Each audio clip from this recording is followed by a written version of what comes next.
بہت ہی افسوسناک خبر، کنبے کے 8 افراد کے کلہاڑی سے قتل کے بعد خودکشی۔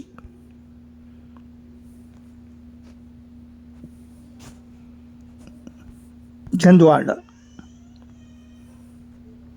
مدھیہ پردیش کے چھندواڑہ میں ایک شخص نے اپنے ہی خاندان کے 8 افراد کو کلہاڑی کے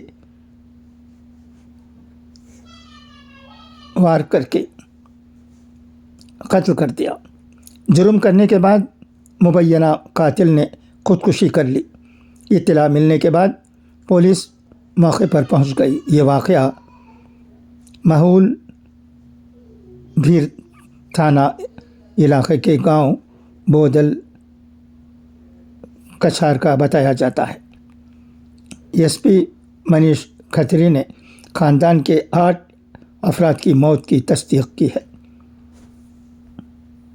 ایس پی نے بتایا کہ قاتل خاندان کا فرد تھا اور ذہنی مریض تھا۔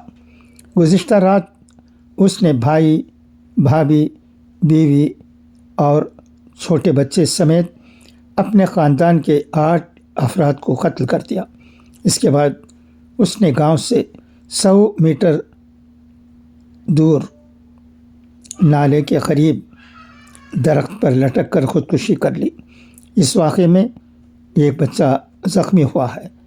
جس شخص نے اس سنسنی خیز واردات کو انجام دیا ہے اسے ذہنی طور پر بیمار قرار دیا جا رہا ہے۔ شخص نے خاندان کے افراد کو سوتے ہوئے کلہاڑی کے وار کر کے قتل کیا۔ ایک 10 سالہ لڑکے پر بھی کلہاڑی سے حملہ کیا گیا، جسے تشویشناک حالت میں چھندواڑہ کے اسپتال میں داخل کرایا گیا ہے، جہاں اس کا علاج جاری ہے۔ اس اجتماعی قتل سے علاقے میں خوف و ہراس کا ماحول ہے۔